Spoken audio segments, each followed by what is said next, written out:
Yo, Mark, we are back in the building. Let me see that shirt, man. What you got on? What you rocking tonight, man? Wu Tang, man. Wu Yes, sir. Tang. You know what I'm saying? Ah, You know what it is.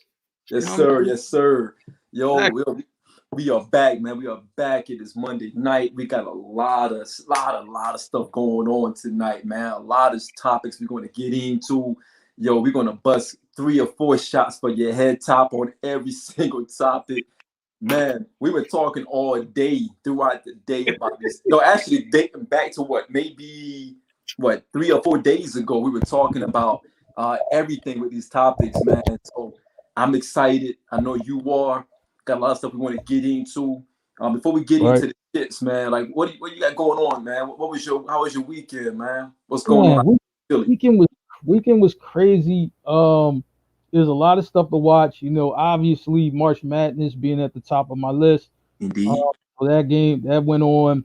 It's a Philly hip hop documentary film being filmed. They wanted to talk to your boy about some Philly hip hop. So Okay.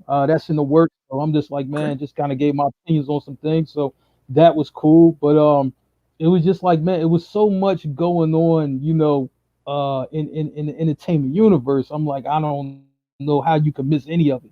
And then with Ray and Ghost, and we'll get into that later. But you know what I'm saying? All of that was crazy this weekend. Just a crazy weekend, but a fun weekend. Indeed, indeed. Same here, man. I had a couple of drops that came through. I want to plug my drops real quick. I got the navy joint, the navy blue and gray Georgetown threes. Yeah, I'm a big three fan, so I may take the white laces out, man, and put the blue laces in. Rock That's these for the springtime. You Yeah, know, that's what my man did. My man put in the blue laces get yesterday. You know what I'm saying? Yeah. laces in. I may get crazy on y'all, man, and put some gold laces in them joints, man. So just be on the lookout for that. Also, this month, the month of March, is actually Air Max month. So I had to go get some classic Air Max. Oh Shout yeah. out to Nike. This is my collaboration of the Air Max with my color scheme. As you can see, I got my initials on the back there. So this is we call Nike by You. So shout out to Nike for the collaboration. I love these joints. These like dope boy shoes right here. Like back in the 80s, man, when you can rock these joints with some nice jeans, whatever.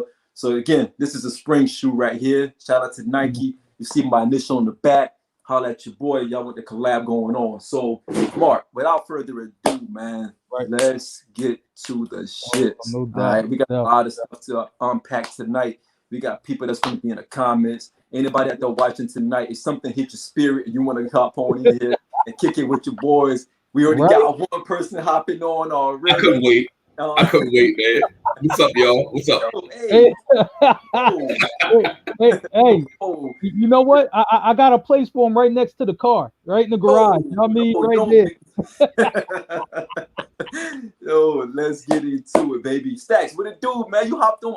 Hey, the spirit must have hit you early, man. I couldn't wait, man. I know y'all about to go in. I wanted to be a part of this shit, man. Yo, Saturday night. I know we gonna talk about it, but Saturday night, bro, shit was epic. epic, Yeah, epic, absolutely, epic, epic. absolutely, We're going to get into that, Stacks. Hold your horses, man. We're going to get into that, man. Let's get into some sports real quick. We're going to warm it up a little bit, all right? Let's warm up the chops real quick. So the first thing we want to dive into is your boy Braun yeah, and Melo. All right. yeah, So the MVP race for these guys, man. Braun and Melo, both of these guys got injured. Um, yeah.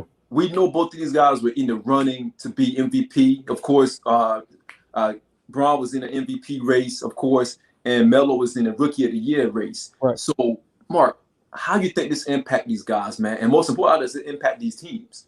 Oh man. Well, I would say like this. First and foremost, let's start out with the Lakers. It will impact them. But I think it's going to impact them in a good way.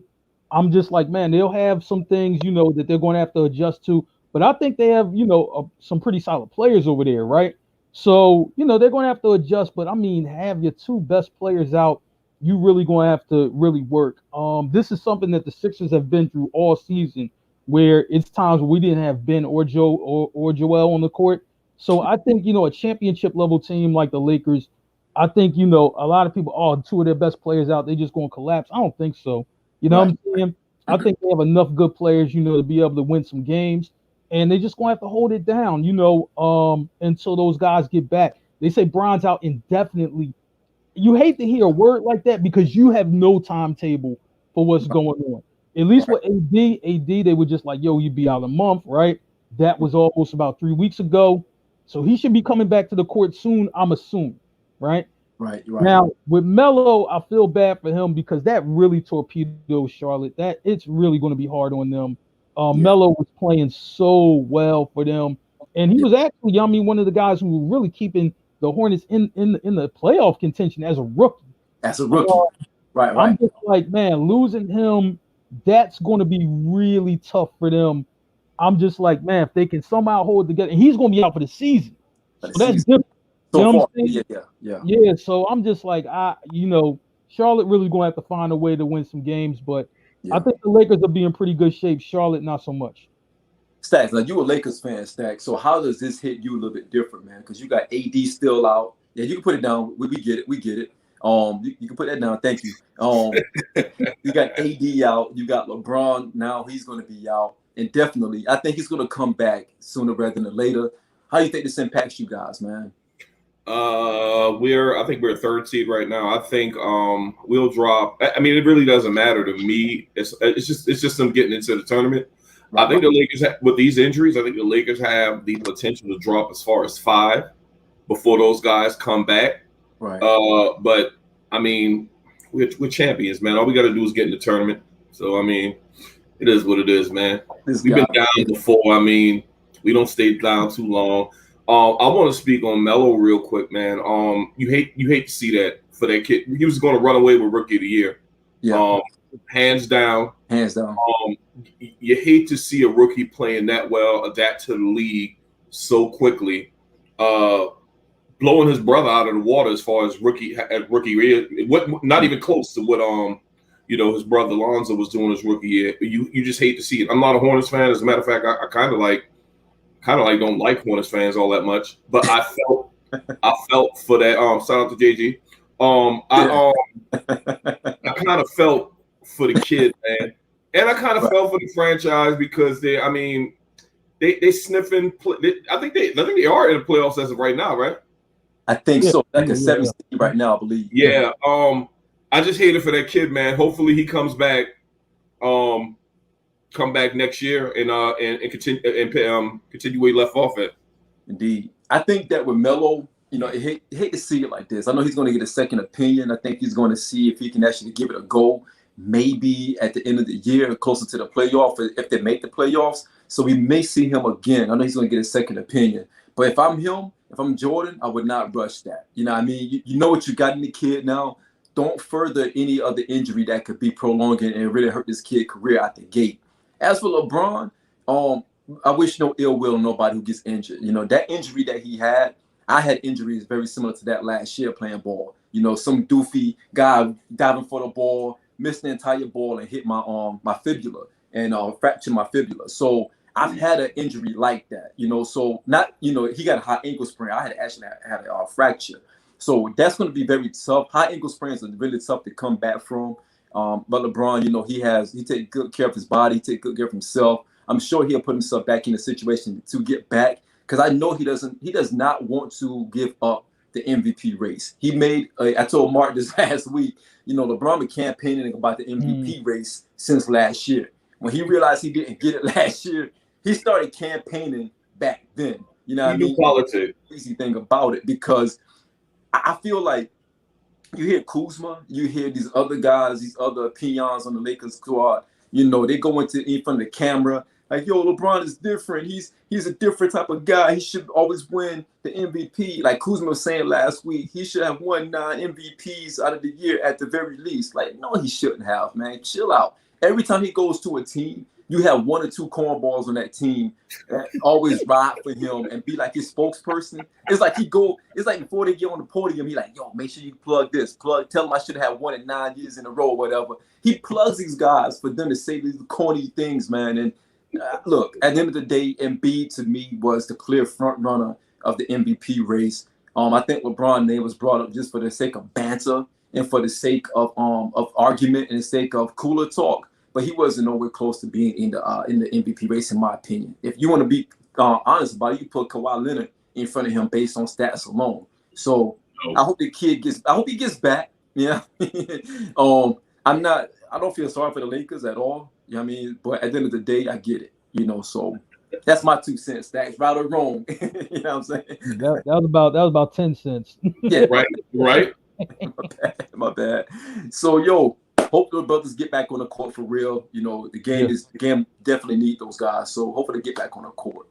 So our second topic is March Madness. Now I'm going to flip the March Madness over to Marc because March Madness is all over the place for me right now. Yeah. I don't know what's going on. Sure it is. I'm sure it is all of a sudden. What's that? I'm sure it is all of a sudden. Yeah. But go ahead, Marc. Man, I the only positive news that I have, from March Madness for my bracket is that my Final Four is still somehow intact. I don't know how.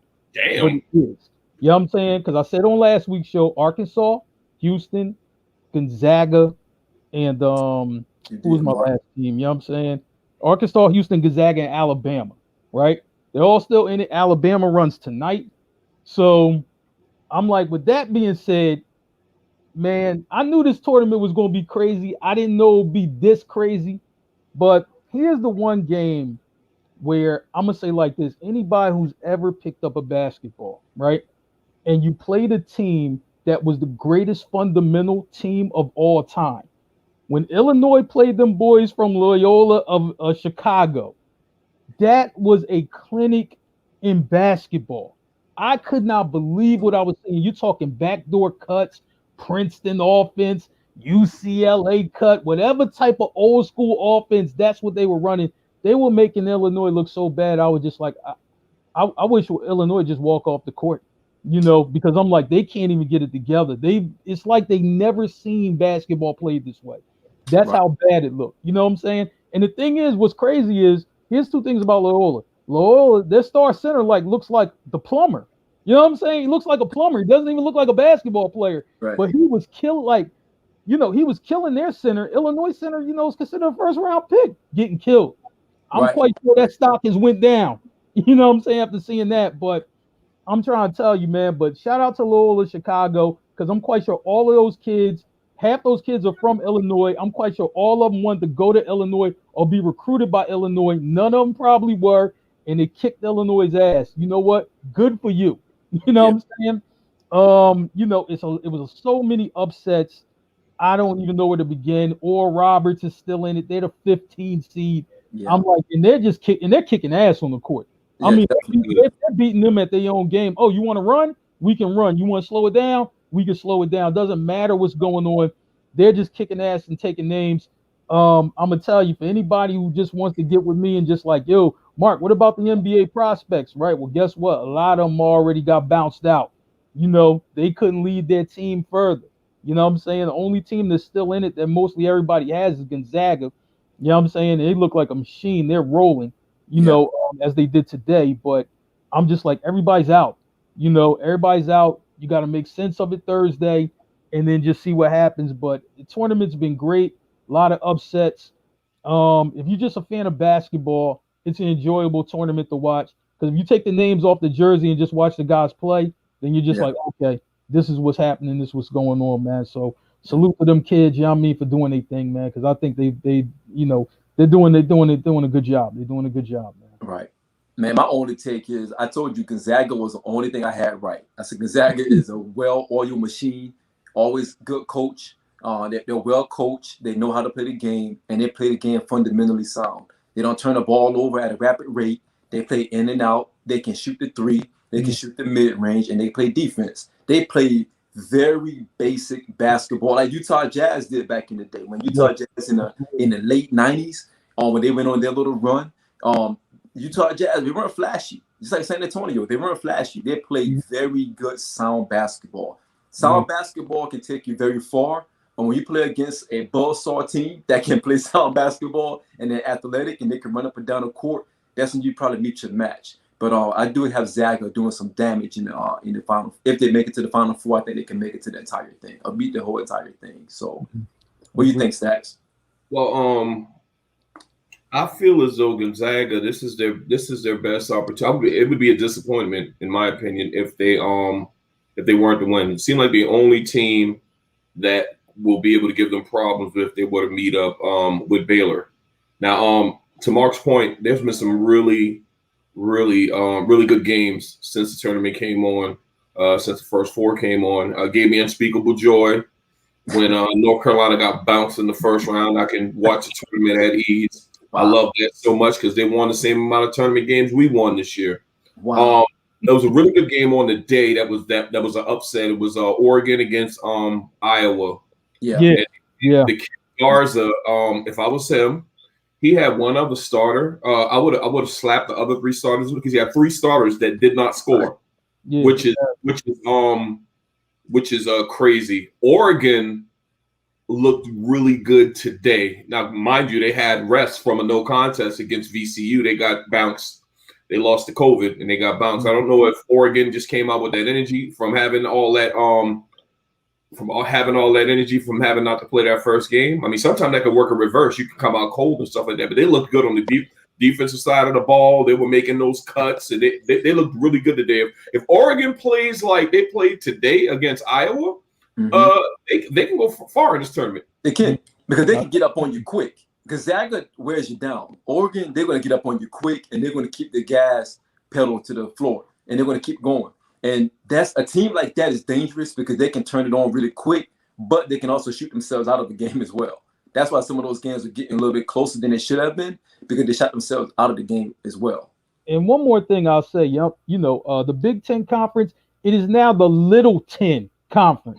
Facts. They did nothing in this tournament. You know what I'm saying? To send all those teams there and everybody's home, that's just embarrassing into itself. Do not get that league 8-9 bids. They don't deserve it. They don't deserve it. Absolutely. Absolutely.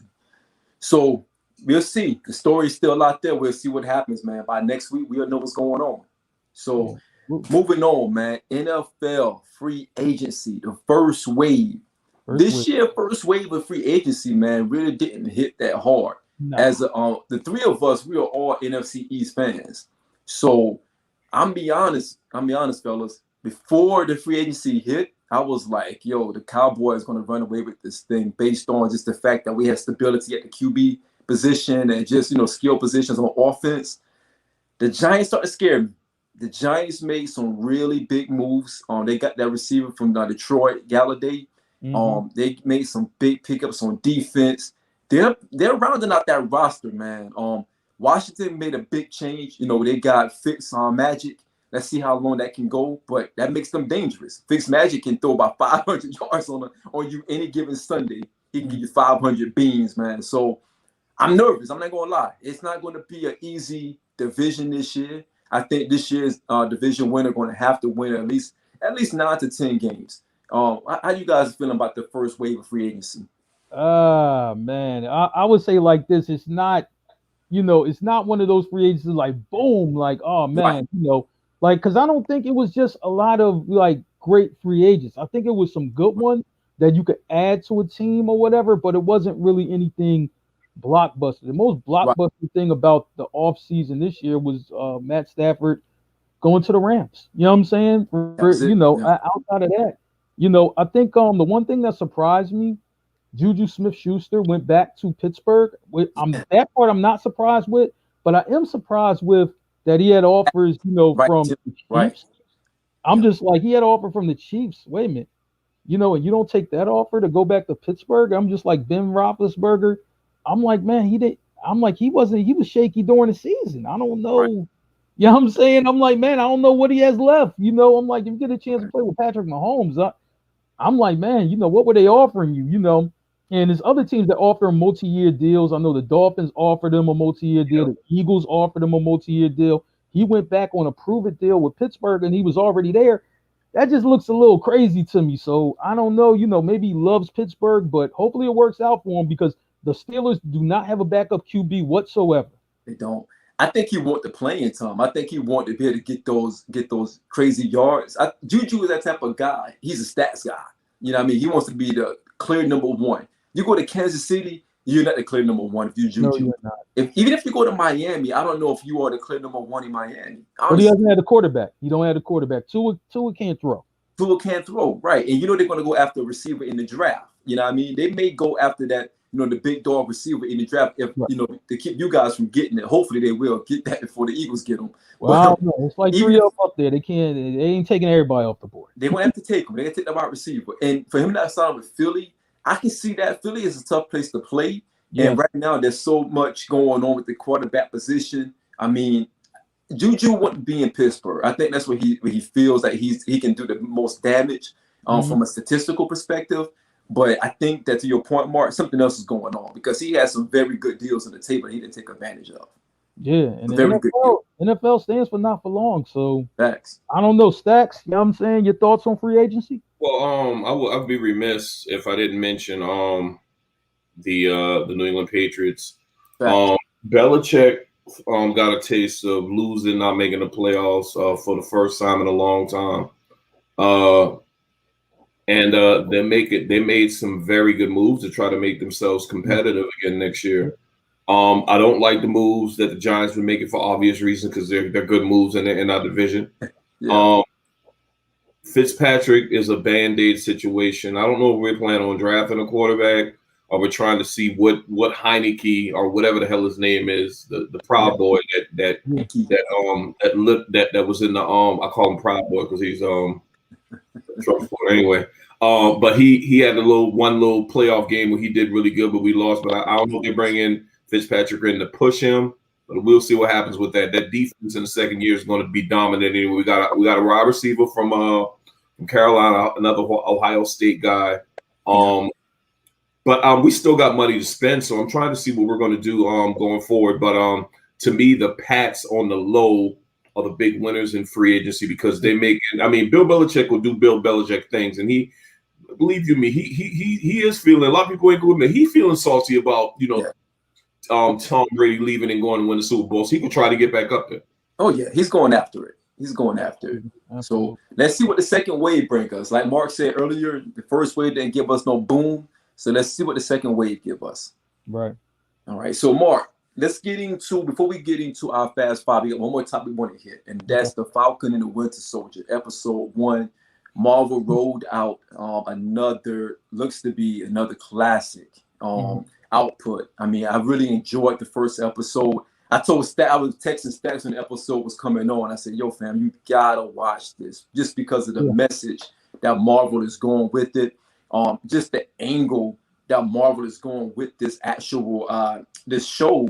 It shows you that they're fearless when it comes to this show. And the thing about it, man, one thing that resonated with me in this show, where it touched me, was the fact that they're not shying away from real life shit that happens, not just in the military and the government, but just in your life in general. And it's basically the way they are treating, the Captain America mantle. The mantle was supposed to be handed down to Sam Wilson, who's, of course, the black character. And he struggled with that because he's being honorable. He feel like, I shouldn't have it. I'm not worthy. If he doesn't have it, no one should have it. It should be the museum. Let's keep it there. But the government decided to make they do the government thing, and they tricked him into making him give up the shield. Then they gave it to the all-American blue-eyed guy. And at the end, the dude winked. You know what I mean? And, the show faded out with Sam just shaking his head. We got that message. So, Stacks, I wanted you to watch it, man. Did you get a chance to watch that, man? I did. It's going to be a good show, but I wasn't very happy with the first. I liked the first episode, but because of all the things you explained, it's funny how real life shit just come to these shows. And I didn't think that. I think Marvel has such a huge following and fan base that they don't give a damn if these little Proud Boys and these sensitive, they're taking our place type folks leave or whatever. I mean, because some of them left when Black Panther came out and came right back and started watching again.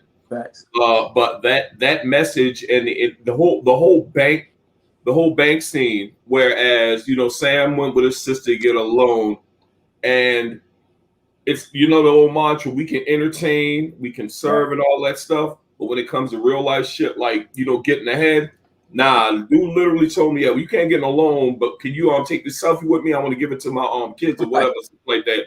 And I was just thinking to myself, like, we see that stuff all the time with the shut up and dribble and all of that stuff. Myself and Shawn included, man.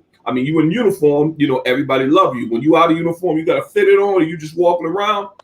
You just another troublemaker. You know what I'm saying? You just another one of them or whatever. But yeah, it's going to be a really good series, man. I like the first episode, and I like the message they're putting out there. I like the fact that Marvel is attacking day-to-day stuff that's going on in the culture and stuff that's going on in today's United States head on. Absolutely. Mark, what do you think about the first episode, man? I'm gonna tell you, it really kind of hit home when Stack spoke to that bank scene. I'm just like, man, because he was like going into the scene, like, yo, he was hyped, yo, we got a plan, and his sister was just like, okay, you know what I'm saying, trust me, it ain't gonna work how you think, right? Because she was just like, yo, I know how it is here, you know what I'm saying? And he's like more very optimistic, and that optimism just kind of got shot down when they were just like, yo, we changed the rules on all that. Those are the old rules.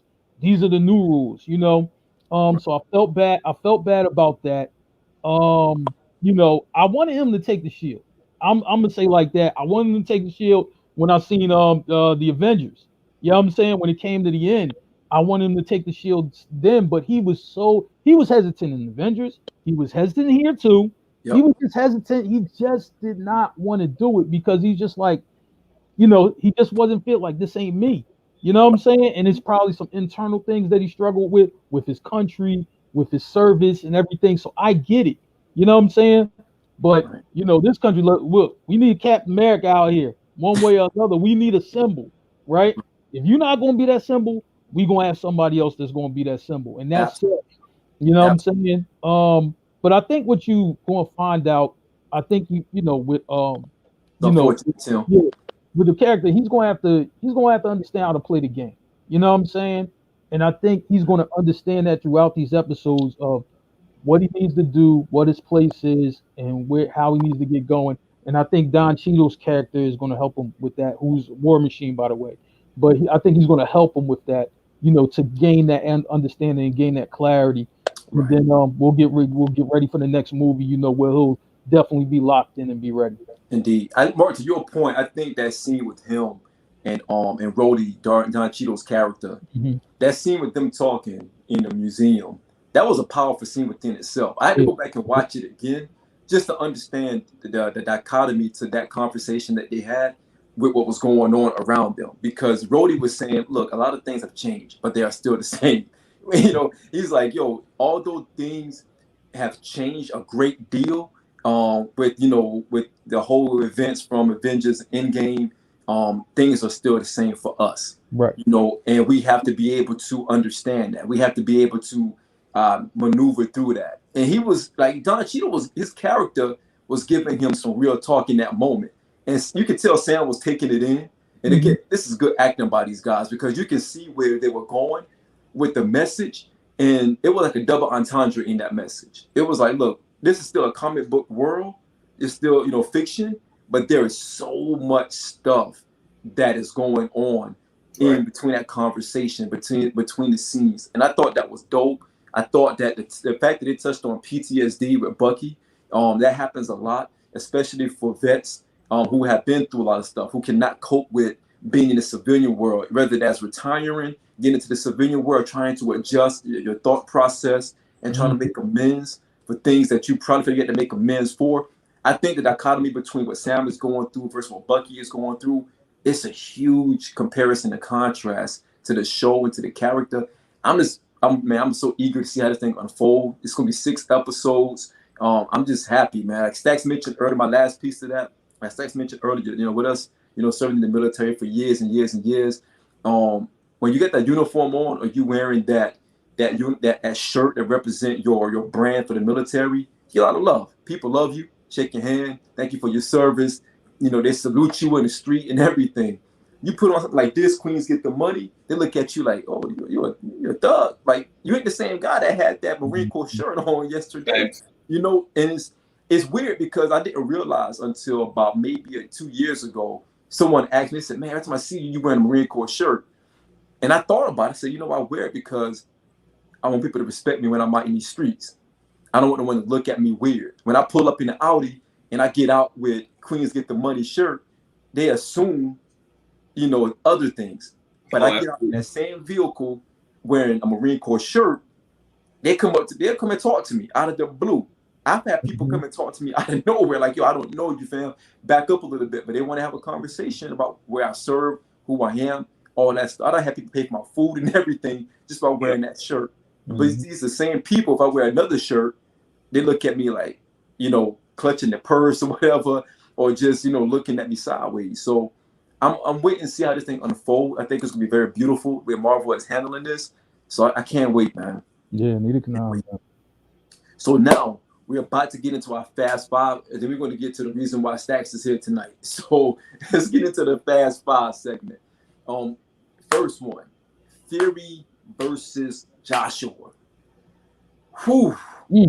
This is gonna be a good one, man. Fury and Joshua. This is gonna be a crazy one. Stacks, who you got, man?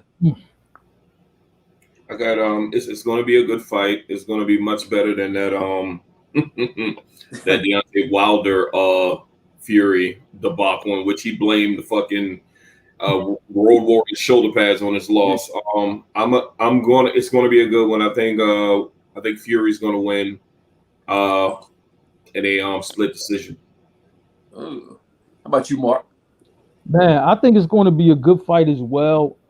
I thought Fury had an easier game plan the second time around, you know, to prepare for Wilder, and that's why that fight went the way it went. I think Joshua was going to do a good job here. I respect the hell out of Joshua for coming back after being KO'd by Ruiz to come back and KO that man and beat him like a drum. He did that. So I think he's going to be very prepared for this fight with Fury, and I think this fight will look more like the fight that he had that he made his name on, the Vladimir Klitschko fight. Yep. I think this fight will look something like that. I say Joshua wins. You know, I won't say it will be a knockout. Fury is a tough man to get down. He has an iron jaw, right? He's a tough man to get down. But I think Joshua will win in a split decision, and then, you know, they signed a 2-fight deal, so the rematch will come. They will run that right back, you know. You know, so that's what I'll say about that. I got Joshua too. I think Joshua is going to be more motivated to fight and win this fight than Fury. I think that Fury, he lives off of upsets. I think when he fought Wilder the second time, it was a situation where he was in there like a madman. I don't think you're going to see that too much from him. I think that was a lightning in the bottle moment where he had his Buster Douglas moment against Wilder. Wilder went in there, you know, had a big head. You know, I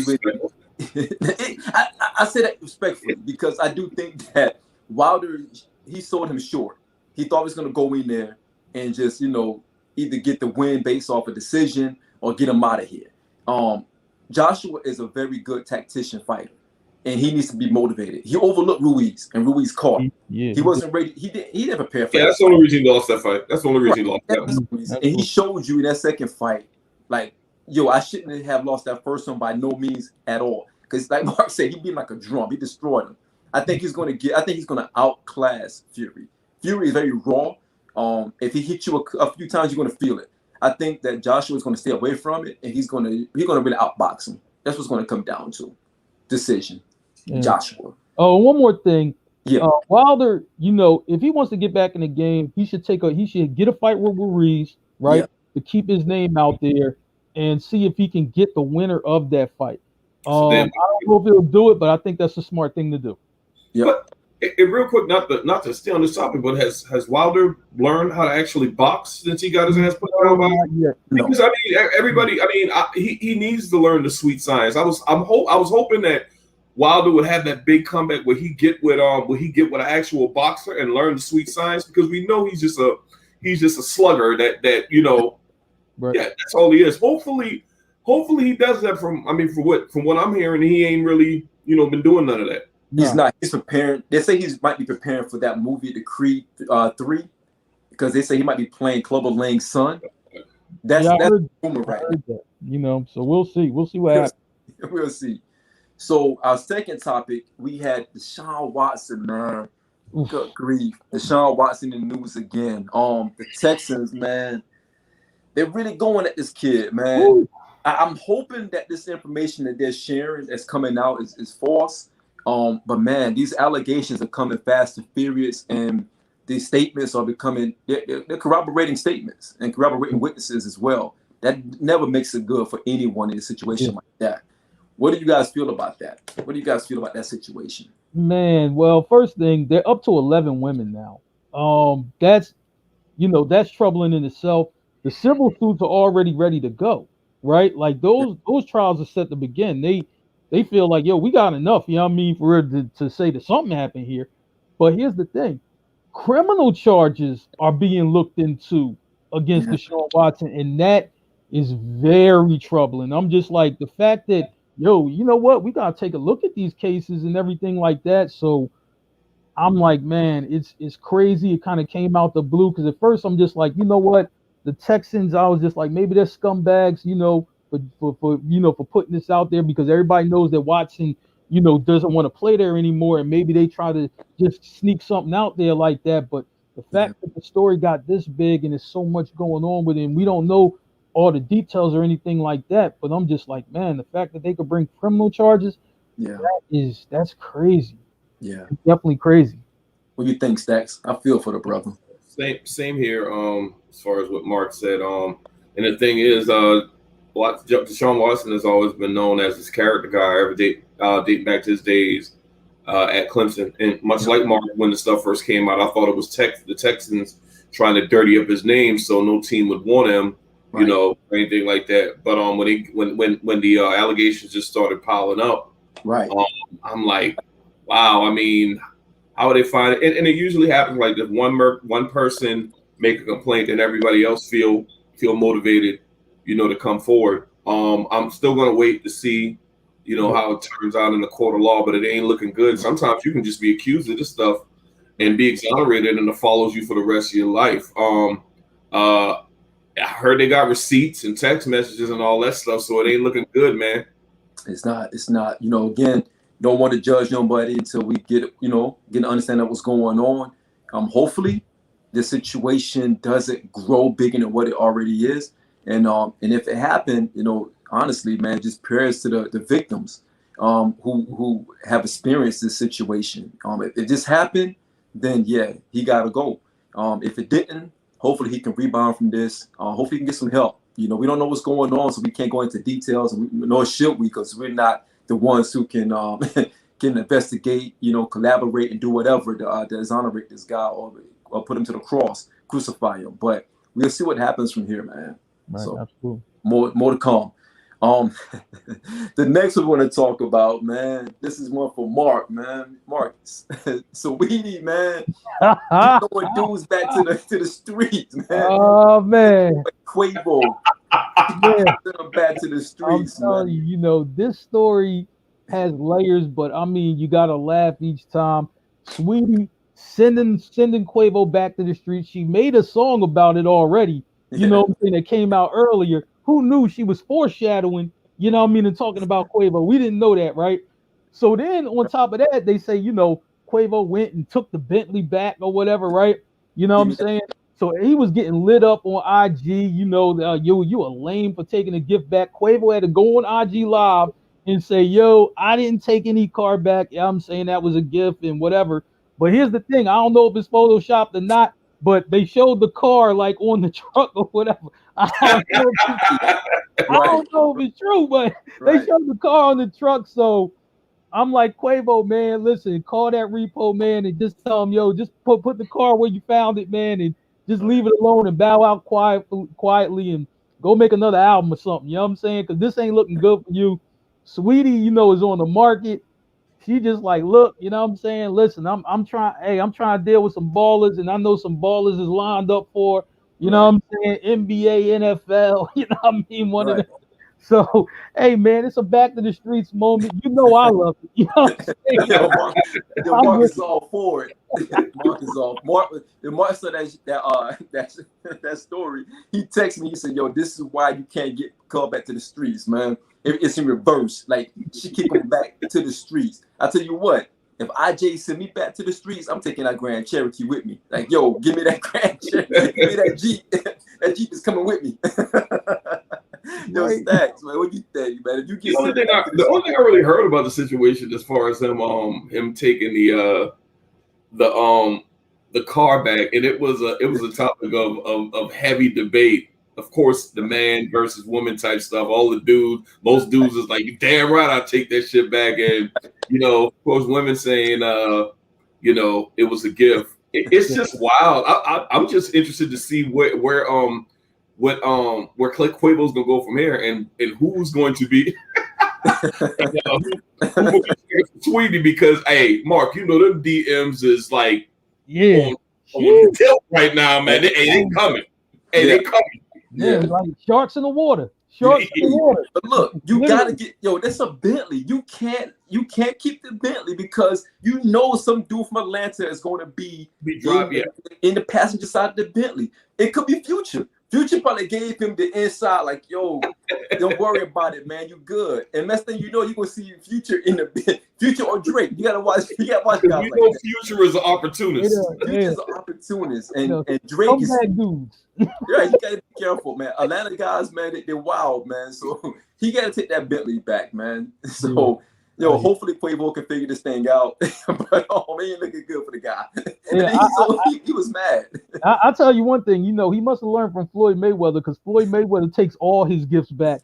Handbags, many stacks of cash. He just walk up in the crib and just take the crib with him. You know what I'm saying? That's how Floyd Mayweather do. That's how grimy of a dude he is. Grimy. So I'm just like, hey man, listen, it's crazy in these streets right now. When a woman want to give a man back to the streets, trust me, it gets crazy. That's all I know. But Mark, the crazy thing about it is he put on Instagram or something. He was like, "You weren't the person I thought you were, so I wish you the best of luck."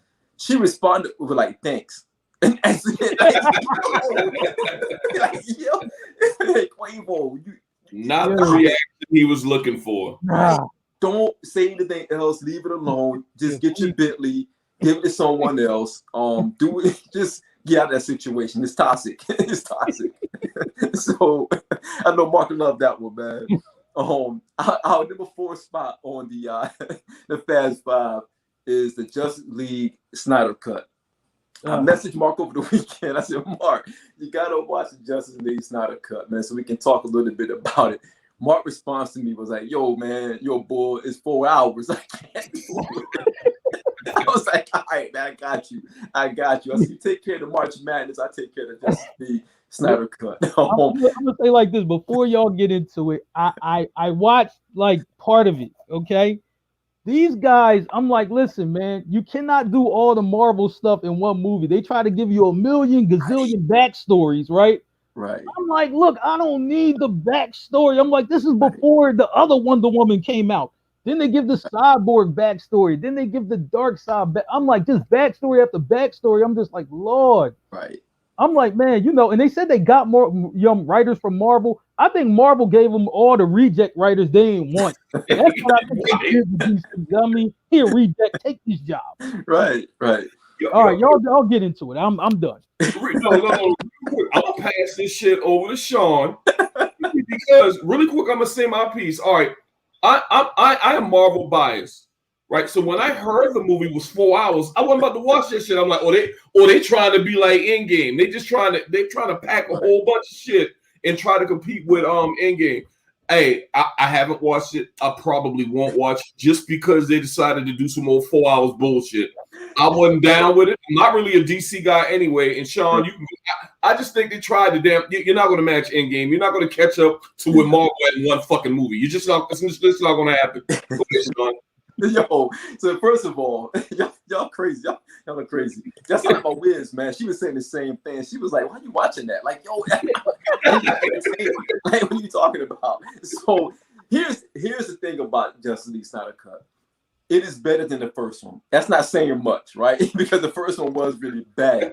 DC, how do you mess up the most recognizable hero of all time, which is Superman.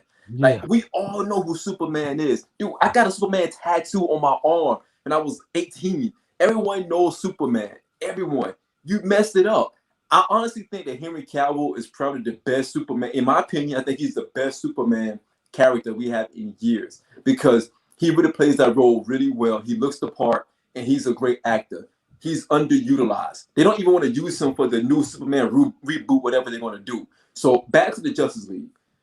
The movie, it filled in a lot of blanks that the first one did not have. The first one was all over the place. We couldn't really piece it together. It didn't make any sense. Mark, you are right. The first one was done by Joss Whedon. Joss Whedon was the guy who actually did Avengers 1 and Avengers 2. Age of Ultron. If you notice, Age of Ultron was also kind of out of place. There were some missing pieces. People said that. So Mark was like, "Yo, get him the fuck out of here. Let's get the Russo brothers, because the Russo brothers did a phenomenal job on Winter Soldier. Let's get them to do Avengers Infinity War and Endgame." So Whedon went to DC and crafted the Justice League, the first one, a shit show. Snyder came back, had a different budget, and this is a better movie, fellas. If you got nothing else to do, you got some downtime, take a chance to watch it. I thought that some of the pieces and the elements in it was very good. They did put on a Cyborg portion, which is a pretty decent story. I'm not as passionate about this story. Like a lot of people I've seen on the internet was talking about Cyborg. You know, his backstory was so great. And it was, and I thought he was whining the entire movie. Like, you did it for me, Dad, and all this other shit. But I didn't like that. I didn't like that at all. Like, man, pull your skirt up, B. Like, I'm saying, pull your skirt up, B. You know, niggas get killed every day. But I thought that he actually had a pretty good role. I think his extended role was better. I think that the Superman fight scenes were the best. The Superman went bananas on Steppenwolf. He tried to take dude's head off literally. So I thought that was good. I think Batman was still all over the place. Batman character, I think, was solid, but I think it was still all over the place. Ben Affleck was not really a great Batman. He was okay. So in a nutshell, out of 4 stars, I would give it 2.5. I think it's much better than the first one. Again, you got to get better than the first one. The 4 hours to me was worth it. I'll be honest with you. I had nothing going on Friday night. I watched it half of Friday night and the other half Saturday before Winter Soldier. Before the Falcon and the Winter Soldier. So overall, pretty solid movie. Sorry you guys didn't enjoy it. I love comic books, period. I am Marvel biased because Marvel takes time with their character development and do a really great job of storytelling. DC, not so much. They're all over the place. But it was a pretty decent movie, man. One more thing, you know what I'm saying? My nephew called Darkseid the fake Thanos, so he calls him Thanos. You know what I'm saying? That's all I got with that. But Mark, it's crazy because Darkseid, Thanos is like... Thanos is actually based on Darkseid. I heard that. You know what I'm saying? And again, DC managed to fuck it up. So, like, yo, you messed up Batman, who's recognizable, and Superman, who are recognizable. How you messed that up? Yeah. How you let Captain America and Iron Man, they're not household names. You let them become billion-dollar movies based on the character that they develop. DC, stop it. We don't want to see no more DC movies until you get this shit right. So let's move on, man. The last 5, our last 5 to round out past 5 is the versus upcoming, not the last one. We're going to get into that stats. Yeah, we're going to get to the stats, but this is the upcoming versus. So Swizz went on live right after the Ray and Ghost versus. Him and Nas went on live. Queens get the money. I thought they were about to announce because him and Nas were hanging out. I thought they were about to announce Nas and Jay. I honestly thought that because Nas was in the background saying, "Drop the flyer, drop the flyer." And long and behold, they dropped the flyer. You guys see it. We got Earth, Wind, and Fire versus I'm about to say the 4 Tops, the Isley Brothers, and we got Red and Meth on 420. What you guys think about the upcoming verses? I'm gonna say like this, right? I talked to all my R&B people, right? Yeah, I'm saying it's a landslide win for Earth, Wind, and Fire. I mean, nobody chose the Isley Brothers. I'm like, none of y'all think they're just like, I don't even know how they in the same room, Mark. Even talking to OGs, because one thing about old school gangsters, right? They don't listen to rap. They listen to all R&B. You know what I'm saying? They killers, but they gotta play R&B. You know what I mean? I'm like, do you play the R&B while you're doing the killing? You know what I mean? I need to know that. But anyway, right? They all got EWF, easy, you know. Red and Meth, I'm just like, yo, that should be very fun and very, very entertaining. You know what I'm saying? I'm slightly going Redman because I'm a Redman fan. You know what I'm saying? I seen what he did on his album Solo, right? I would say like this, not that Meth couldn't win because Meth pulls out some Wu stuff, plus combined with some of his stuff, I'm just like, yo, you know what I'm saying? He definitely, can make that. But I think I'm like, man, if they play the right records, I think that would be very, very fun. You know what I'm saying? But I got Red, you know what I'm saying? That's just me. What you think, Stacks? When I saw the me being I like R&B. When I saw the Isley Brothers and the Earth, Wind and Fire, man, I was like, man, I cannot wait. Earth, Wind and Fire is one of them. There will never be another Earth, Wind and Fire again in our lifetime. They're timeless. Their music is timeless. I listen to Earth, Wind and Fire still today.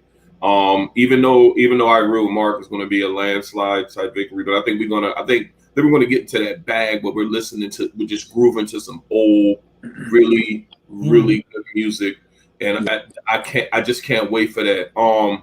The Red and Meth, man, on 420, that's going to be dope. No pun intended. Yeah, I like that. That's clever, Stacks.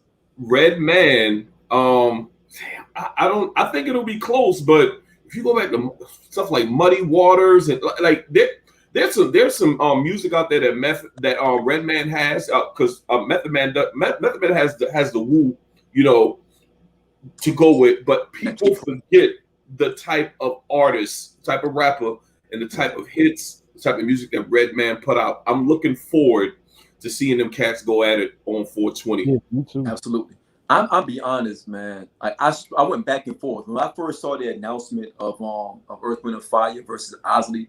I took my words. I was like, I don't know about that. That's a compatible battle, because Earth, Wind and Fire is like they're monumental, right? And you got to think about it. Like, how can you put Wu-Tang against anybody if you think about it? Right. Wu-Tang to me would trump anybody, regardless of who you are, where you from. I don't care. I know. I had this one guy was saying Dungeon Family and Wu-Tang. I said that's not even had this conversation. Oh, like, no. You know what I mean? I moved to a different conversation. I was about the ecosystem after that. Like, not even right now you're talking crazy. And I put Earth, Wind and Fire in that category. But the more I started thinking about it, I started thinking about some of them songs that the Isley Brothers can drop. They had some hits. I mean, don't get it wrong. They had some really good records. Isley Brothers. They got enough, man, for Earth, Wind and Fire, man. I think they do. Here's why. Look, we'll get into it. We'll wait until that time comes. I think they do. I think that the Isley Brothers, because Ron Isley got his own bag. I know people like R. Kelly, but Isley, Ron Isley had a good run with the R. You know what I mean? If he get into that bag, because he can, Earth, Wind and Fire is going to keep it close. They're going to keep it close. Earth, Wind and Fire is a musical orchestra. It's so musical. It's an ensemble. They're historic, man. Like historic. Ron is going to, like Andrew said, he's going to have to go into his solo stuff, and he has some good solo. When you put Groove With You, when you go into that bag and you start going into that very laid back, smooth rhythm bag, really cool, that crooning bag, man, you got to be careful with that, bro. It's going to be a good one. Red and Meth, I'm leaning towards Meth because I think Meth will have the trump cards. If Meth get into that Wu bag, I don't think Red gonna have to go into his Def Squad bag. That Def Squad bag is a dope bag, but that Def Squad bag does not pair up to that Wu-Tang bag. Meth can get into some of his most classic verses in the early runs of Wu-Tang, because remember, Meth was the front man of Wu-Tang from 93 to 94, right? And we're going to transition here shortly. But Meth was the man. He was on everything. When you play the What with him and Big, Redman has no answer for that. When you play to Cal, he has no answer for that. When you play him and the Mary joint, Red has no answer for that. There are so many joints that Meth have. Triumph, he has no answer for that. So that's shadow boxing. I mean, I can go on and on. No, So man. I Yeah. don't think you got an answer for a few of them, but that Mary record, I don't know if you got one for that. Though. That's like my favorite, one of my favorite Meth records of all time. Yeah. It was I played at the wedding. That was our Yeah. first dance. Man. So Ah, that's almost everybody's first dance, right? In the era. Man, and guess what? Y'all mean for guess what, fellas? You know what's crazy? Y'all mean Tariq from Power might show up on the verses. Y'all mean with Meth. You know what I'm saying? Please no. he ruined it. Think of Marc, man. Marc being messy, man. Yeah, and like Chauncey said, that muddy water bag is serious. But Chauncey, get out of your New Jersey way for right now. That muddy waters, you can go tit for tat for Tikal. I know there's the side. I mean, Meth got some. I mean, Red got some shit. He does. He really does. Funko Rama, I'm like, Lord, I still play that today. Like, you know what I mean, I'll be looking for my goggles. Where my damn goggles at? You know what I'm saying? Like, yo, so I think it's gonna be a good one. Let's see what they do. But man, let's get off of that and let's get back into this final main topic. Right. The reason why Stacks even came on here. The reason why I thought that I went to the Astria plane on Saturday night where Black Panther went to see the other Panthers. I thought I actually like passed away and went there for a little while. Because I was talking to my ancestors during the battle. The Ray and Ghost battle. Fellas, let's breathe on this for a little while. Let's breathe on this. Danny, get out of here with that Dungeon Family. Not on that right now. Dungeon Family can't go up against nobody. So get out of here, Danny. But shout out to Danny, though. We love you, Danny. But yo, Ray and Ghost. That was well worth. You know what I'm saying? I felt I should have had to pay to see that. Yeah. I felt they should have charged. I felt that they should have came through. You know what I mean? My Instagram like, yo, Mark, if you want to continue, you know what I mean, give us like $5, $10. I would have given him that too. I would have had the Cash App ready. I'd have had it ready.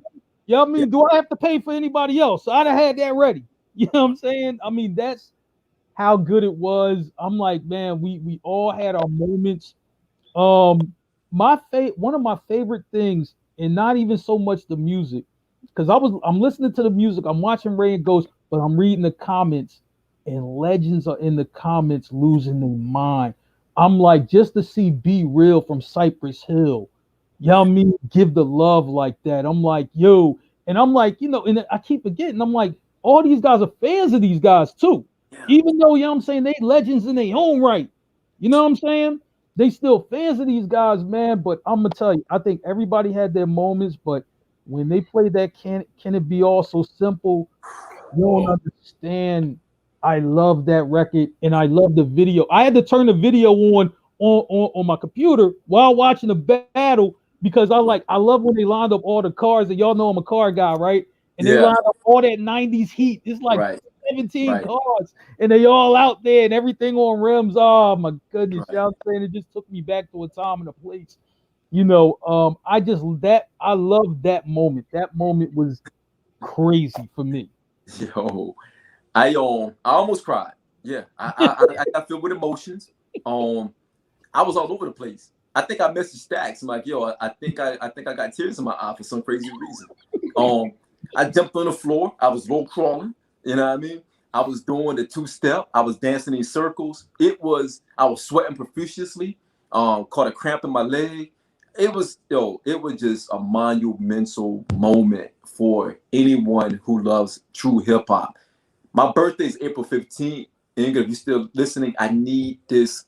I need that mink joint that Ghost had on April 15th. I'm wearing that joint. I'm wearing that joint on April 15th. She get it for me. But yo, when I'll be honest, I'm gonna give it to you real quick, man. But I'll be honest. For me, I told y'all before that Ghost is in my top. He's definitely my top 3 of all time. He's actually number 2. It's Nas, Ghost, and then it's Big. My top 3 of all time. And Ghost, I'm glad that Ghost was able to show just a fraction of his catalog because they could have kept going. They could have gone another 2 to 3 hours, and I would have sit there and easily. The fact that they were able to spit each other rhymes bar for bar after 20 plus years of writing them legendary joints, that was phenomenal. I mean, this was probably the best, in my opinion, the best verses that we've had ever. Straight up. I don't think nothing can top this just from the position of it and just the camaraderie between these guys. You can't really pick a winner because Ray, because me and Marc was talking about this last week. I said, yo, Ghost's gonna wash Ray. But then Ray reminded me a few things. He reminded me why he's Raekwon, why he was considered a GOAT right before Cuban Link, during Cuban Link, and right after Cuban Link. Remember, Ray was in a conversation as being the greatest rapper of all time. You know what I mean? That's why him and Big kind of clashed at the top at one point, because Ray was in that conversation with Big and Nas at that time. Yeah, so, you been off the Nas shit. You know what I mean? And you gotta respect that. So Stats, before I keep fanboy out, I'm gonna kick it to you real quick. This verse is it took me back to when I was a teenager. Me and my man's Marc, we was working at a restaurant, washing dishes, and Iron Man, we'd have it on repeat. Purple Tape. This took me back from 40 to when I was 16, 17 years old, and not just the music, but the jewels and all the jewels that they was dropping during the banter and the love. They were showing so much love and dropping so much heat, so much jewels. Mm-hmm. It was just great. And not to mention, like, I mean, it's like Raekwon was born to rap, man. His voice. Right. And the thing I liked about it, y'all know, if anybody knows me, they know I'm all about not wasting time. I thought I had time to prepare for this. I was watching. I was listening to Iron Man. You know, switching from that to the Purple Tape, trying to get my mood right. Mm-hmm. And I clicked on. I'm like, let me see what DJ they got playing. And I clicked on the 805. I'm like, hold on, they on. They getting it. They getting it. So, hey, yo, that had me hyped first and foremost. They just got right to it and started going. And I was telling Shawn, Marc, in our chat, I'm like, yo, we need to set up a damn pod right now and go live while this is going on. I'm hyped. I'm too hyped not to be live right now. But it was just so feel good, man, watching them. And these guys, it amazes me how long these guys have been doing it. And like Shawn said, how do you, not only knowing your catalog, but that chemistry you got where you know each other's catalog? And that was legendary. That was and I'm a co-sign. That was the best verses that we've seen. We've seen some good ones, but that was the best one for me. That's all I got. Yeah, I agree, man. I'm gonna say like this. You know what's crazy is that, you know, when you hear the backstory of both these guys, right? They didn't start out friends. They were enemies. Right. You know what I'm saying? You know, and it just like for real, you know, not to, you know, just get all sentimental, but you know what I'm saying, love prevails, man. You know what I'm saying? And they said that, man. You know what I'm saying? If that's your brother, man, you tell him you love him. You know what I'm saying? Like, that's real shit. You know what I'm saying? Because sometimes we don't hear that. You know what I'm saying? So, you know, you got to tell your brothers. You got to tell, you know what I mean, your family, you know what I mean, your friends that you got love for. Like, you know what I'm saying? You got to tell them you love them. Give them their flowers while they're here. Show love while you're here. You know what I mean? Not when, you know what I'm saying, when something unfortunate happens. You know what I mean? Right. Absolutely. Really quick, Shawn, and I'm going to hand it over to you. When they played All That I Got Is You. Yeah, I say that. Yeah, that's one of my most favorite tracks of all time. The story that he's telling, you know, and everybody that's living the ghetto, living the hood, lived that story, and they kept playing after the rap part, and they was just telling these stories, man, about the struggle and making it out and all that. It was just, man, I got a little glassy eye when that part was on, man. I really did. As you should, because even just the whole the way RZA did that beat, man, the way he looped that beat, you know, the whole vibe of that song, man, was just like, it was out of this world when I first heard. But I first heard it, I remember I was like, my mother had just picked me up, and she took me to the mall, and that was the first cassette that she allowed me to buy, and she was like, let me hear one song, let me understand why I let you buy this cassette. And I played that song. Yeah, that was a good, like, good choice. This is really good. Good choice. You know what I mean? I went straight to that.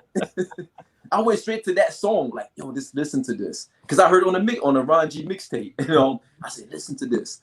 And she was like, okay, nah, I'm with you. But I share that because Ghost always been one of those rappers that has so much emotion in his music. Yeah. And I don't think he got his flowers enough. I still don't think he get the respect that he deserved. Ghost has been the most consistent member out of Wu. And that's saying a lot in consideration of the legends that we have in the Wu as a whole. And if I go back to Ray, again, like I said earlier, Ray reminded me as to why he was considered one of the GOATs at the time. Because Ray had such a wave when it came to Cuban links. Because Ray's voice and his wordplay was out of this world. Like Nas said on Last Real Nigga Alive, he said Jigga started to flow like us, but hit with ain't no niggas. Like he was saying how Jay had to follow what Ray, him, and Big was doing. Because the Iggy rap wasn't going anywhere. He had to follow the flow of Ray, Big, and Nas. And Nas was like, I borrowed from both of them. I borrowed from Big and Ray.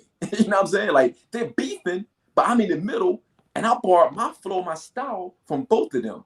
And if you look at Ray's style, look at Ghost style, my wife will tell you this. Like, I really tried to dress like those guys when I was cool.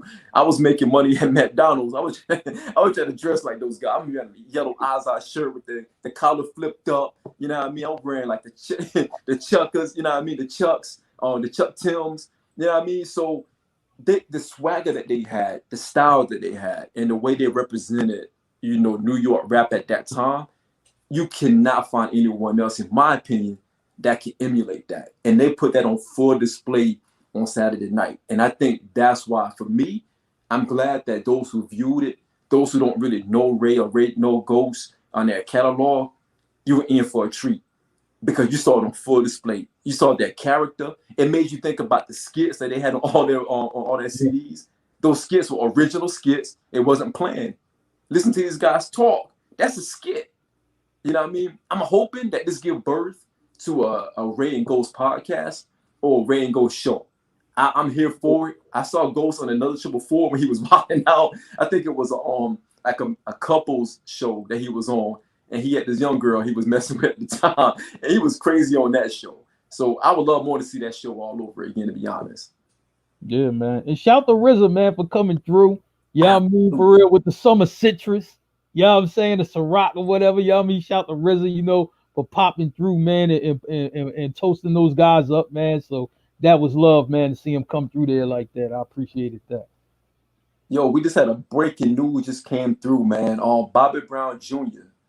just died of cocaine and alcohol. Sad, man. Sad. Whole family, sad. Shawn, I'm gonna go ahead and mob out. All right, fam. Thank y'all for having me, man. That verses. Hey, if anybody can find them Red Wallaby, Shawn is willing to pay top dollar for it. Top dollar. Go ahead and shout that man out. Hey, yo, Marc and Shawn, in the words of Ghost, peace to the gods. Peace, God. All right. Yo, that's crazy, man. Yo, rest in peace, man. Bobby Brown Jr., man. That family is going through a lot for the past couple of years. Yeah, definitely. Each. Yo, but let's keep it moving, man. Laz, we have so many topics tonight, man. We had a lot of shit, man. Right now, let's go into overtime, man. Okay. The first overtime topic, Morris Day, man. Morris Day had I saw Unsung last night with Morris Day. Very good show, man. I thought that they really got into the world of Morris Day and why he didn't get his flowers. I'm hoping that this Unsung will make people appreciate who Morris Day is and what he was to the genre of music back then. Very talented brother, man. Had to go through a lot of shit. Being in the shadow of Prince, that's not easy at all. But did you get a chance to watch that? I didn't get a chance to watch it yet, but I know the music very well. I'm like, Morris Day had hits. I mean, he had hits, right? You got to understand, my sister is like the biggest Prince fan ever, right? And Morris Day, you know what I'm saying, rocked out with Prince. And Prince, did a lot of, material and collaborations, with Morris Day, put together material for him. They shared information because they were friends. You know what I'm saying? I understand in Purple Rain, like that's the movies. You know what I mean? It's supposed to make them look like enemies, but In Right. real life, that just wasn't the case. You know what I'm saying? But I'm like, yo, man, he had some records. I mean, some Yeah. really good records, man. Yeah. Purple Rain, I'm like, it's crazy because I'm just like, I didn't get a chance to see this in the movies. I've seen it like later on, but I'm Right. just every time that movie comes on, I will stop and watch it. That's Like, you good. know what I'm saying? Yeah. And Morris Day just had some great performances, man. And when you talk to people about Morris Day, oh, Morris Day and the Tom, oh man, Right. let me tell you this, right? And they'll pull stuff up for you, like, yo, and Jerome get on the stage with the mirror and shit.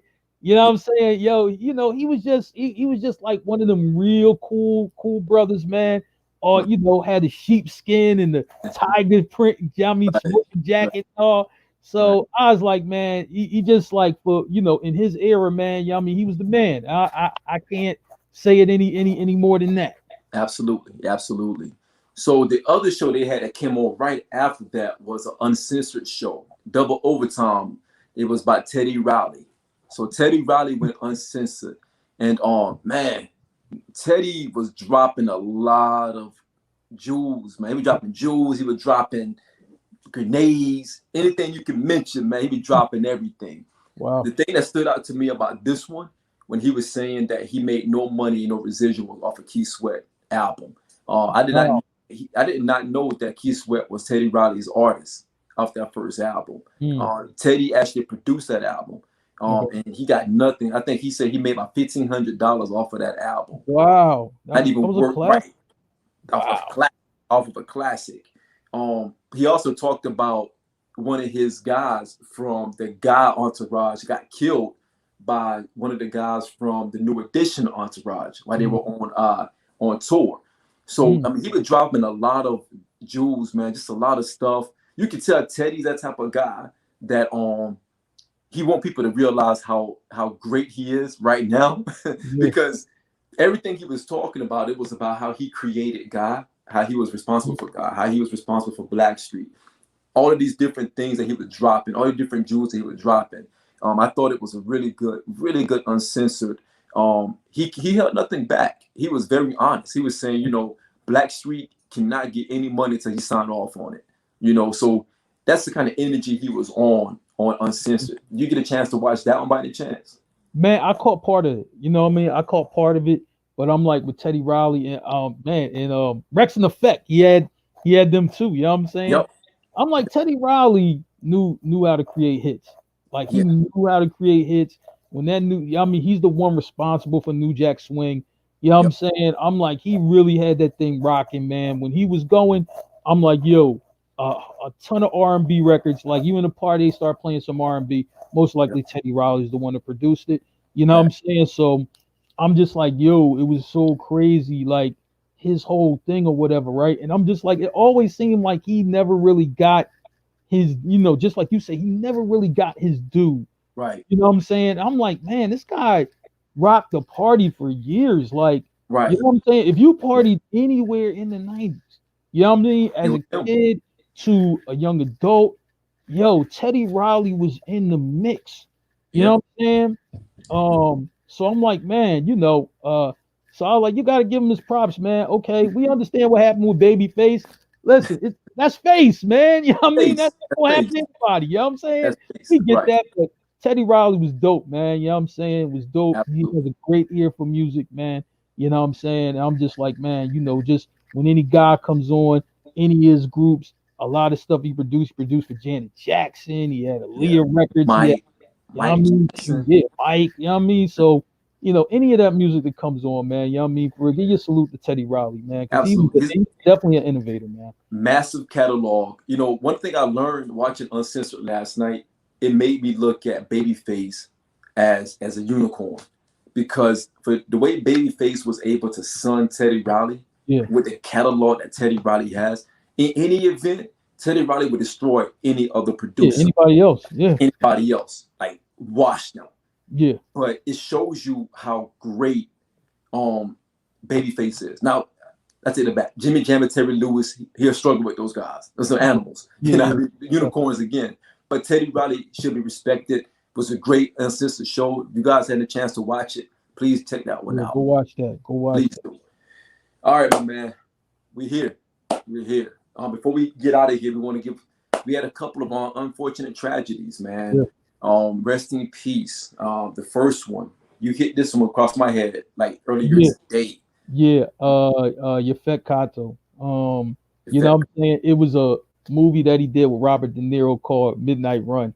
Probably one of my favorite movies all time, and Robert De Niro had to get this guy back to LA, I mean, he was like a bounty hunter kind of guy, and Yafet Kato was the FBI agent. I yeah, know a lot of people remember him from Star Wars. If you remember any of the old Arnold Schwarzenegger movies, he was yeah. in The Running Man. So No, you know what I'm saying? I mean, he really, really was an underrated actor. So I'm just like, man, a lot of people were just like, nah, boy, it's dope. You know what I'm saying? He's obviously before our time, but we got to see him. You know what I mean? For at the end of coming towards the end of his career, and he still was able to pull it off, man. So when people who was who speak from seeing him in his heyday, they was just like, oh, he still has it. So you know what I yep. mean? For RIP to that brother. Indeed, indeed. We also lost another legend, man. Elgin Baylor. Oh goodness. You sent that one to me late today as Yeah, well. yeah, yeah, man. Basketball legend, man. Mm, Elgin Baylor. A guy who I don't think got a lot of his respect and credit, no. as one of the founding fathers of basketball as we know today. Yeah, We lost Elgin. Rest in peace to that brother. One of the greatest basketball players, man. yeah, Also, he transitioned into being a hell of a GM. yeah, I mean, just yeah. which is difficult for someone of that magnitude to play Hmm. ball at a strong and high level to transition into a different career in scouting talent and put together teams. Very good brother, man. What are your thoughts on that, man? Man, Elgin Baylor was kind of like, the star before the Dr. J's who inspired guys Right. like Dr. J, and obviously Dr. J inspired Michael Jordan, and then you had LeBron James who comes later. You know what I'm saying? But a lot of people who talk about his game, they were just like, yeah, you could see some similarities in all three of those generational players in Yep. Elgin's game, for people who remembered. So when you talk to your basketball OGs, they will set you straight on how good Elgin Baylor was. And just like you said, transitioning to GM is a tough thing to do for a player, especially a player of his ilk. You know what I'm saying? It's not easy to do, but he really did a good job, as a GM, managing those teams for years. And Right. I just like he was a legend. It's so many great stories about him on and off the court. So he will be missed, definitely. Absolutely. And also we had another situation that was tragic, and that was Shawn Bradley. You Yeah, know, bike accident. yeah, Left him paralyzed. yeah, So that's another tough one. I mean, again, Shawn Bradley wasn't your household name player, but you know who he was. yeah, One of the biggest centers that played the game. I think yeah, what 7'7", 7'6", yeah, 7'7", 7'6", like yeah, that. 7'6", yep. 7'6". Yeah. One of the premier players of his time. Mhm. Unfortunately, he had a very unfortunate bike accident that left him paralyzed. Um, Man, we just pray that he can get through this. We pray that he can actually just recover somewhat as much Yeah, as he possibly can. yeah, Very tough, man. Very tough. yeah. He started out in Philly. You know what I'm Yep. saying? Philly, jumped over some teams, wanting to get them, and I understand how that went back in the day. Yep. You wanted a center. Like every team who didn't have a center wanted a center, but One center. Right. off the court, you know what I mean, really good guy. Always took time out, to sign autographs for the kids and everything like that. And just yeah, I mean, for just a good man, by everybody's story, Yep. who talks about him, just a good man. Walked in faith, walked with faith. So, you know what I'm saying? I'm just like, man, hopefully some sense of normalcy, you know, can come back to his life. Even though we know he's paralyzed, hopefully, it's just like he can have some movement in any extremities and Indeed. have a decent life, you know what I mean, and be able to go forward with that. Absolutely. Absolutely. Well, man, that's it for us for tonight, man. Really good show. We had a lot of topics that we really wanted to dive into. We had some others that we had on the cutting room floor we didn't want to bring to the floor Yeah. because you know what's going on out there with your boy Derrick Jackson. We're gonna get his ass on Wednesday. So we're gonna leave him. We're gonna throw him to the wolves on Wednesday, man. So we're gonna jump into it tonight because it's trending hard right now, hard and heavy. Ladies who out there watching, we apologize. We know that y'all was following this guy, his advice. Some of our guys out there was sending us messages all day. Was like, yo, you gotta get him. We want to get him on Wednesday. Let's let this thing bake and marinate just a little bit more. Mark has some words of encouragement for Derek. So he want to share that with everyone on Wednesday night. I know that some of our people out there who was tagging us felt a certain way. I know Tina was like, how could he do this to us? We really believed in him. We'll get into that on Wednesday night, Tina. We got you. We got you. So with that said, man, any important words that you have, Mark, before we turn this thing out? Oh man, not much, man. I'm just like, man, like I said, it was a fun week, man. Is more tournament going on. We will be down to the Final Four by next show, which is kind of crazy, but we'll be down to the Final Four. It's going to be another episode, of Cap and the Winter Soldier, so we look forward to that coming up. And I'm quite sure it's going to be some crazy stuff going on this week. It seems like when the weather gets nicer, the crazier the topics get. I don't know why that is. Oh, spring is coming, man. Spring is coming. So again, man, thank you all for watching out there. Shout out to YouTube. Shout out to Facebook Live. Shout out to Blackjack TV, channel 199, Zingo TV, as well as Mile High Radio. I want to plug Nike one more time. Thank you for the collaboration. Got my initials on the back with the collaboration with Gray and Red. Hopefully I can get some free kits. But thank you all for supporting us tonight. Shout out to Tina for being in the background, making sure the pics come up and making sure that the actual banners come up. Thank you for that, Tina. Shout out to Stacks for hopping on tonight. I know he really wanted to talk about some of these things. I appreciate you, brother. We appreciate you. Tomorrow night, don't forget to tune in at 7 p.m. The guys will be back with the Merv and Stack show. Yo, relax. You see what she talking about? Oh boy, she listening to Sweetie. You know what I mean? Back to the streets. Back to the streets, man. Yo, relax. You got your shoes coming this week too, so relax. But shout out to Merv and Stacks featuring Marc tomorrow night. They're gonna get back into that Snowfall series. They're getting close to wrapping that thing up. And then Wednesday night, we're coming back with another special topic. It's in celebration of our homeboy Jackson. It's going to be a Jackson show, the Derek Jackson show and Steve Harvey show. So we're going to salute you, brothers, for really giving these ladies some great advice and not living by your life, by your own advice. We got some therapy for y'all. So we're going to give y'all some therapy Wednesday night. Marc got some great things he want to share with y'all on Wednesday night. So please tune in. And so again, Marc, good show tonight, man. Let's wrap this thing up, my dude. All right, fam. You know what I mean? Be easy. Indeed.